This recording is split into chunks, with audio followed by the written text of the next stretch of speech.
सबसे पहले तो मैं आप सभी मीडिया नुमाइंदान का तहे दिल से शुक्रगुजार हूँ कि आप शॉर्ट नोटिस पे यहाँ आप लोगों ने तकलीफ की, यहाँ आप पहुँचे।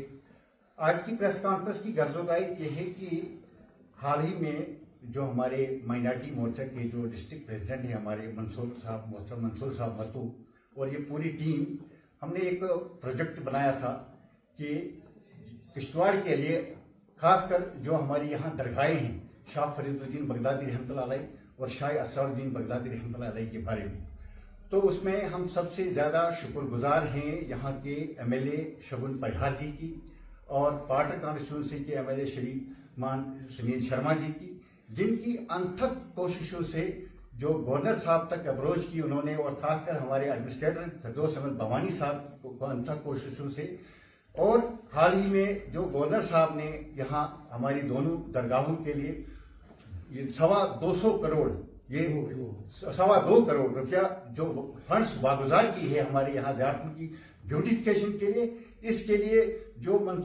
मंसूबा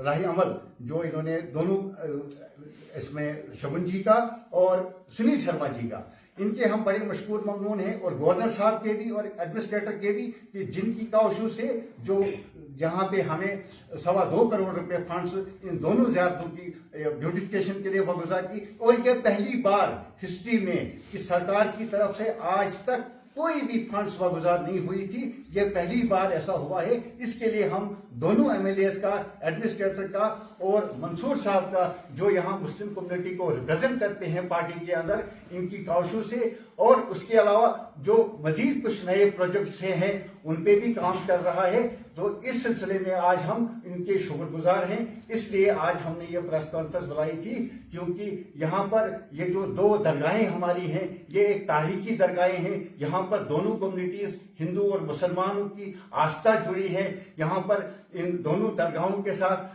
और यहाँ दूर दूर से ज़ायरीन जो यहाँ आते हैं इनके लिए काफ़ी मुश्किलातें होती हैं, लेकिन जो एक अच्छा कदम इन्होंने उठाया है इसके लिए, इसकी ब्यूटिफिकेशन के लिए, चाहे वो बाथरूम का मसला हो, चाहे वो टायर वर्क हो, चाहे वो सड़कों का मसला हो, चाहे कुछ और हो, उन चीज़ों पे आप काम करने की ज़रूरत है। और ये अभी शुरुआत है, अभी 2 ही महीने हो गए इनको एमएलए बने हुए, और इन्होंने ये एक यहाँ पर जो सबका साथ, सबका विकास, सबका विश्वास और सबका प्रयास का जो मोदी जी ने जो नारा दिया था, कहीं न कहीं आज जमीनी सतह पे इसको इम्प्लीमेंट किया जा रहा है। इसके लिए हम दोनों के शुक्रगुजार हैं। इनके साथ ही मैं अब मंसूर साहब से गुजारिश करूंगा कि वो अपनी बात आपके सामने। मंसूर साहब, जो ये 2.25 करोड़ है इसमें शुक्रिया आप सब हजरात का जो शॉर्ट नोटिस में आप यहाँ आए और हमारी बात लोगों तक पहुँचनी चाहिए, इसी मकसद के लिए हमने ये प्रेस कॉन्फ्रेंस बुलाई ताकि लोगों को भी पता चले कि ये जो पैसा आया है वक्फ बोर्ड की तरफ से,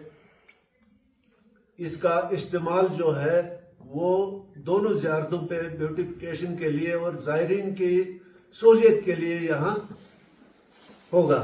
इस सिलसिले में वक्फ बोर्ड के हम जो एडमिनिस्ट्रेटर यहाँ है फिरदौस साहब भवानी, उनको हमने 1-2 महीने पहले यहाँ एक प्रोजेक्ट दिया था। उस सिलसिले में उनके साथ बात हुई, मैडम दरिक्षा इंद्रावी जी आई यहाँ पे, उनसे भी बात हुई, तो उन्होंने हमारी जो यहाँ एमएलए साहिबा है श्री शगुन परिहार जी और श्री सुनील शर्मा जी, उनकी काउशों से उनको अप्रोच की और उन्होंने ये पैसा वहाँ से दिलाया हमें। तो ये पैसा जो 2.25 करोड़ लगभग है, ये दोनों ज़ियारतों की ब्यूटिफिकेशन के लिए और यहाँ के जो लोगों को जो ज़ायरीन बहुत दूर दूर से आते थे उनकी रिहाइश, उनके बैठने खाने पीने के इस्तेमाल के लिए वागजर होगी। और इसके साथ एक और उन्होंने फंड्स वहाँ लगभग 1.70 करोड़ रुपया दिया है, वो बुद्धिस्ट के लिए पार्ट में, उनके लिए भी वहाँ जो उनका अपना वो स्थान होता है उसके लिए दिया।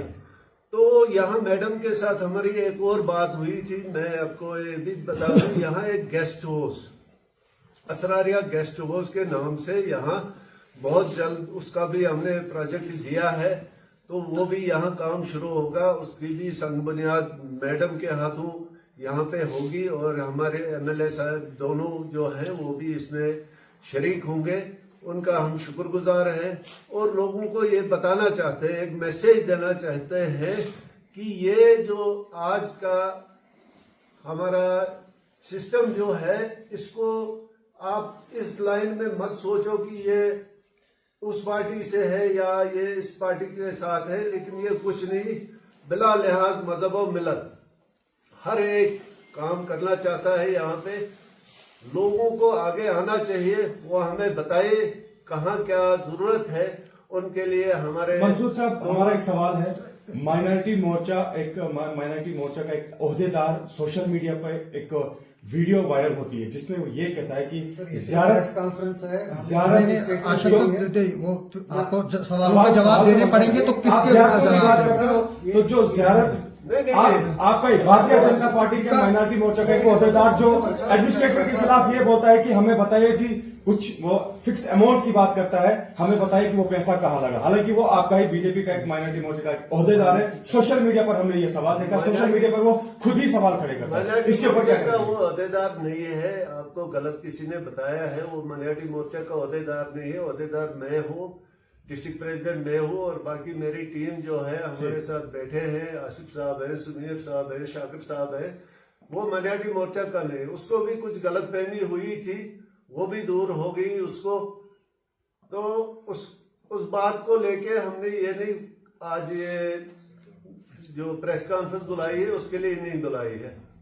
आज की प्रेस कॉन्फ्रेंस का मदा और मकसद यही है कि जो पैसा आया है, जो सरकार ने दिया है एलजी साहब के वसादत से, जो यहाँ की एमएलए साहिबा दोनों, एक साहिबा एक साहिब है, उन्होंने जो यहाँ वागजर की है फंड्स, और पहली बार किश्तवाड़ में जो डायरेक्ट पैसा आया है निजातों की ब्यूटिफिकेशन के लिए, उसी पे बात होगी और वो बहुत अच्छे तरीके से लोग भी जानते हैं और लोगों को हम चाहते हैं कि वो सामने आए और अपनी लोग, बात हम बता रहे हैं ना, लोग चाहते हैं कि 50 साल से कोर्ट में केस पड़ा, वो कब हल होगा?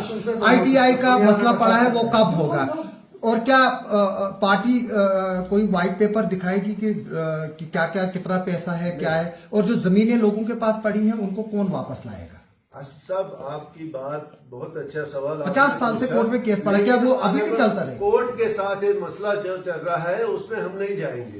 ये कोर्ट का उसको हल मसला कौन है, करेगा? उसमें एडमिनिस्ट्रेशन जो होगी वक्फ बोर्ड की, वो अपने हिसाब से वो केस फॉलो कर रही है, उसमें पार्टी का कोई रोल नहीं होता है। ये हम बताएंगे आपको। ये जो ऑनरेबल कोर्ट का मसला है उसमें जा रहा है, कितने सालों से जा रहा है, वो चल रहा है, उसको वहां पे हम उसमें इंटरफेयर नहीं कर सर, एक और सवाल रहेगा आपसे, जहां हमारे दो दरगाहें, दरबार फरीदिया और दरबार असरारिया, एक और ज़ियारत यहाँ है जो रकला पलमाड़ के अंदर आती है, क्या वो पैसा वहां पर भी लगाया जाएगा या सिर्फ इन दो दरगाहों पर लगाया जाएगा? क्योंकि वक्फ बोर्ड की निगरानी में वो वाली दरगाह भी आती, वो वाली जगह भी आती, क्या वो पैसा सिर्फ इन दो दरगाहों के ऊपर लगाया जाएगा? अगर ये सिर्फ इन्हीं दो पर लगा जाएगा तो क्या उनके लिए भी कोई प्लान है आपके लिए? बिल्कुल जनाब, उसके लिए मैं बताऊंगा। उसके लिए प्लान हमारे पास है। अभी हमने इस्लामिक स्कूल की एक ब्रांच रकना में खोली, वो स्कूल वहां फंक्शन कर रहा है। और यहाँ बनारकोट में जो अभी मस्जिद हमने यहाँ तामीर की, कि शायद महीने भर में वहां पर अभी नमाज जो है बाजमात 5 टाइम नमाज पढ़ी जाएगी, अजान पढ़ी जाएगी। ये भी एक बहुत बड़ी कदम है हमारे एडमिनिस्ट्रेटर का। और रहा सवाल रखना ज़ियारत का, जो ज़ियारतें हैं ये तो फिलहाल हमारी इन 2 दरगाहों के लिए आया है। उसके अलावा जो हम प्रोजेक्ट में प्लान ले रहे हैं कि कहाँ कहाँ हमारी ज़ियारतें हैं, किन किन इलाकों में हैं, उनके लिए भी फर्दर जो है आगे उनके लिए भी काम होगा। Thank you.